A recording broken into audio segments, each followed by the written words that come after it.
Hi, Mystery Recapped here. Today, I'm going to explain a Spanish psychological thriller film called The Chalk Line. Spoilers ahead, watch out, and take care.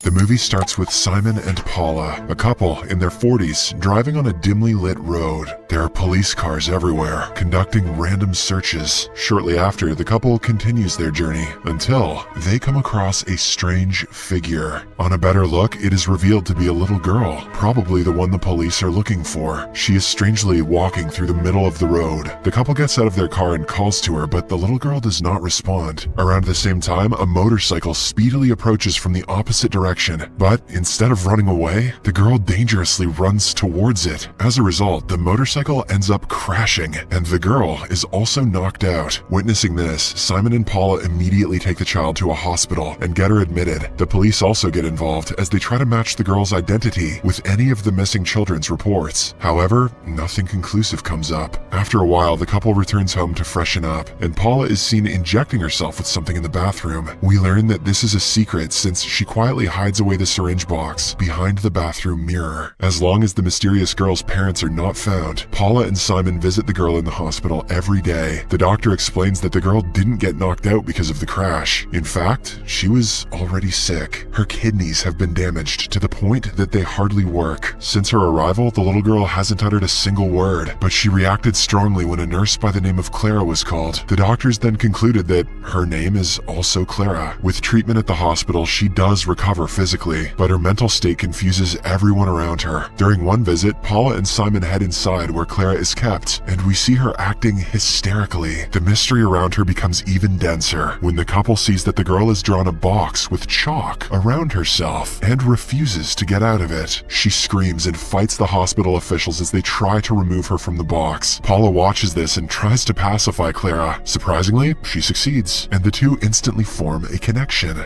Later, the couple returns home, but they cannot stop thinking about the poor child, especially Paula. She always sees Clara when she closes her eyes. The next day, when they visit the hospital, the doctor informs them that Clara keeps breaking down when she is moved outside of her chalk line. The doctor remains concerned about the mental growth and health of such a young child. Hence, she determines that the hospital is not the safest or best place for Clara to stay temporarily. As of now, Paula has already established a close relationship with the girl, since she is able to comfort and calm her down when she gets aggressive. So, the hospital officials decide that Paula and her husband could provide a good home environment where they could gain Clara's trust, make her open up, and find out about her identity. After bringing Clara home, the couple both try their best to make the girl feel safe, but the very first thing that strikes out about her is that she keeps herself restricted within a square or circle on the floor, drawn with chalk. Clara does not ever move outside of the boundary that is drawn around her, and is extremely scared to even try to do so. I've heard of the floor is lava, but never the floor is hopscotch. To cope with this, Paula shows Clara how the lines of chalk can be rubbed, and a new line can be made. Additionally, the couple clears their floor space as much as possible, and draws lines or pathways all over the house, so that young Clara gets used to moving freely inside. One day, Gloria, the hospital psychologist, visits the house and tries to make Clara talk. She forcefully gets the mysterious girl out of the chalk line. In response to this, Clara begins acting up hysterically and becomes aggressive. During all this, the psychologist manages to record some words spluttered by Clara. This reveals that the mysterious girl isn't mute, but is just refusing to talk. Paula finds out about this and immediately draws a chalk line to confine Clara. The latter is moved by the gesture, and she hugs Paula warmly. As time passes on, Clara gradually lets the couple get close to her, and even starts growing affection towards Paula. She makes small paper ornaments for her foster mom. However, one day, a strange incident occurs when a pregnant neighbor visits them. Paula serves bread and jam to the neighbor, who munches through the food until she starts to bleed from her mouth. After a while, she coughs and manages to spit out a big shard of glass that was in the food. The neighbor is rushed to the hospital, and when Simon later investigates the matter, he finds that the container in which they kept the jam is filled with several other glass shards. Taken aback, Simon puts two and two together, concluding that it's the doing of their new guest, Clara, but Paula refuses to entertain that thought. Besides, this means we can sue the pants off that jam company. Just then, Gloria, the psychologist, visits them to discuss her new findings. She plays Clara's recordings, and it becomes clear that the little girl actually speaks German. She then asserts that Clara isn't speaking because everyone around her has been using only Spanish. While the police start to look into missing children's cases in Germany, the doctors use German colleagues to communicate with Clara. She appears to understand everything, but still remains extremely shy and introverted. It is evident that she is haunted by something brutal that happened in her past. As days pass by, Paula keeps trying to communicate with Clara, but to no avail. In one instance, she even gets hurt when Clara angrily kicks her away. Simon gets a hint of this and he is absolutely enraged that the little girl is turning out to be such an evil child. Hence, he has started disliking Clara and wants to give her back to the hospital. One morning, Paula is having a drink when she also gets a glass shard stuck in her neck. Clara sees her struggle but does nothing about it. While Paula goes to the washroom to get it out of her throat, Clara mysteriously disappears from the house. Paula is absolutely convinced that the girl has been kidnapped because Clara would never go beyond the chalk-marked boundaries. However, Simon and the neighbors believe that the evil girl has run away. Later, the police inform the couple that they found Clara's jacket in a swamp. However, apart from that, there have been no other leads. Paula is worried that her little girl might be in danger, so she insists that the police speed up the investigation. Once they are alone at home, Simon confronts his wife. He doesn't want to keep Clara anymore, even if she is found. However, Paula has already connected with the child emotionally, so she wants otherwise. They get into a brief argument revealing more about their past. We learn that the couple had been trying to become parents for 6 years now and had sought the help of fertility treatments, but to no avail. Presently, they have decided to stop the treatment and take some time off the pressure, but Paula has been secretly continuing it. Turns out that the injections she was hiding in the washroom were the shots for the treatment. We also learn that Simon had found out about this, but he chose not to say anything. Following their argument, Simon storms out of the house. After a while, Paula receives a call on her landline and hears Clara calling her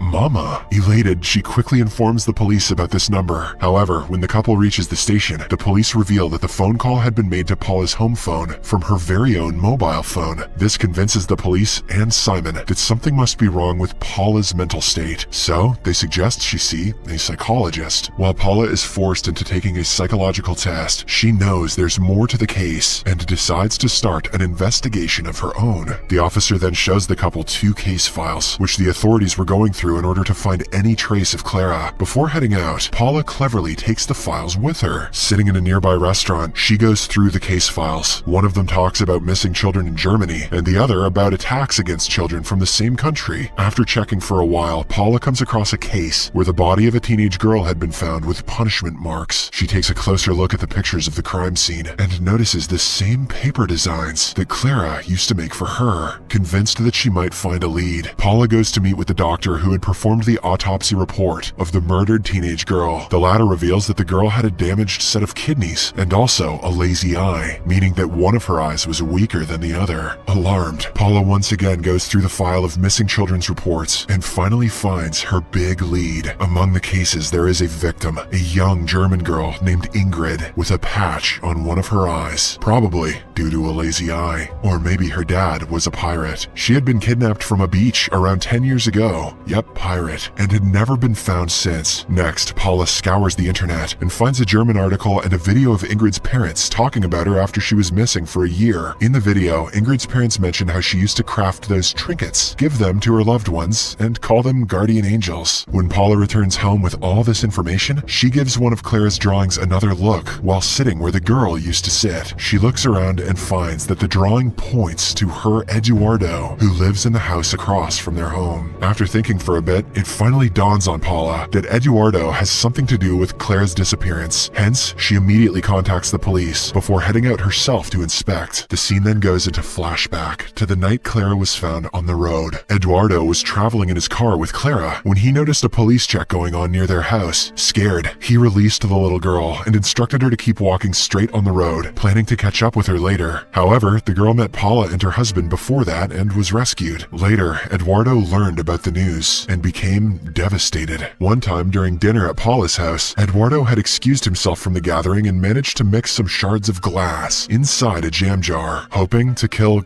Clara, for he feared she might give away his horrid crimes. In another instance, he sneaked into the house, stole Paula's phone, and called her landline from it. He then returned it back so as not to arouse any suspicion. The plan was to make Paula look like a lunatic. However, when nothing worked, he once again broke into the house and abducted Clara. This guy's plans are freaking weird. Back in the present, Paula decides to rescue the little girl herself. However, by the time she visits Eduardo's house, the man has already guessed that she knows about his crimes. He attacks her with a hammer, incapacitating her. He then drags her down to the basement, where Clara is kept restricted inside a chalk-drawn boundary, and chains Paula to a pole. Following this, we get to know the exact story of what happened. Eduardo kidnapped Ingrid years ago and impregnated her with Clara before she was beaten to death. This confirms the German girl is actually Clara's mother. The little girl was kept growing up in captivity, and it was Eduardo who had trained her to remain confined inside lines of chalk by punishing her regularly. Meanwhile, based on Paula's earlier call to the police, 2 officers arrive at Eduardo's door, but the hopscotch killer manages to drive them away with some lies. Then, he returns back to Paula and beats her up, asking how she knew about his secret. The latter reveals about the case files she stole earlier, and also mentions that they are in her car. Hearing this, Eduardo immediately heads out, adamant on destroying the files so that his true identity remains a mystery. After he leaves, Paula tries to get help from Clara. She throws the girl a few pieces of chalk that she had with her, and instructs Clara to draw her own path towards the door of the basement. The little girl obliges, and slowly, she starts moving out of the place. Hopscotch Daddy returns after some time, and instantly notices the girl is missing. After he shouts around looking for her, Clara slips out of the basement and locks its door from outside. She then reaches the main door, but hesitates to step out, as she cannot draw on the ground outside. Just then, she notices Simon and shouts for help, but he is too busy calling the police as his partner has gone missing. Hence, with no options left, Clara slowly steps out of the chalk line and out of the house. By this time, Eduardo's wife, Maita, has also arrived. At first, she acts politely and asks if Clara is lost, but after a while, she changes her stance and forcefully drags Clara back into the house. We learn that Maita herself is always dominated by her controlling husband, and she now uses this opportunity to take the upper hand over Eduardo. Promising to keep the basement and the 2 captives inside it a secret from the world, Maita demands he let her do whatever she wants. Eduardo agrees, and the 2 sit down for breakfast. But their agreement is short-lived, as the police force barges into the house and arrests them. It turns out that when Maita was pulling Clara inside the house, the girl had left chalky prints of her hands on the main door. And when the police investigated the matter, they quickly realized that something was up in Hop Daddy's house. The couple is arrested, and the 2 captives are rescued as well. In the last scene, Clara, who is now living with her grandparents in Germany, is seen video chatting with Paula. She has finally started living a normal life. On the other hand, Paula is revealed to be pregnant with her first child.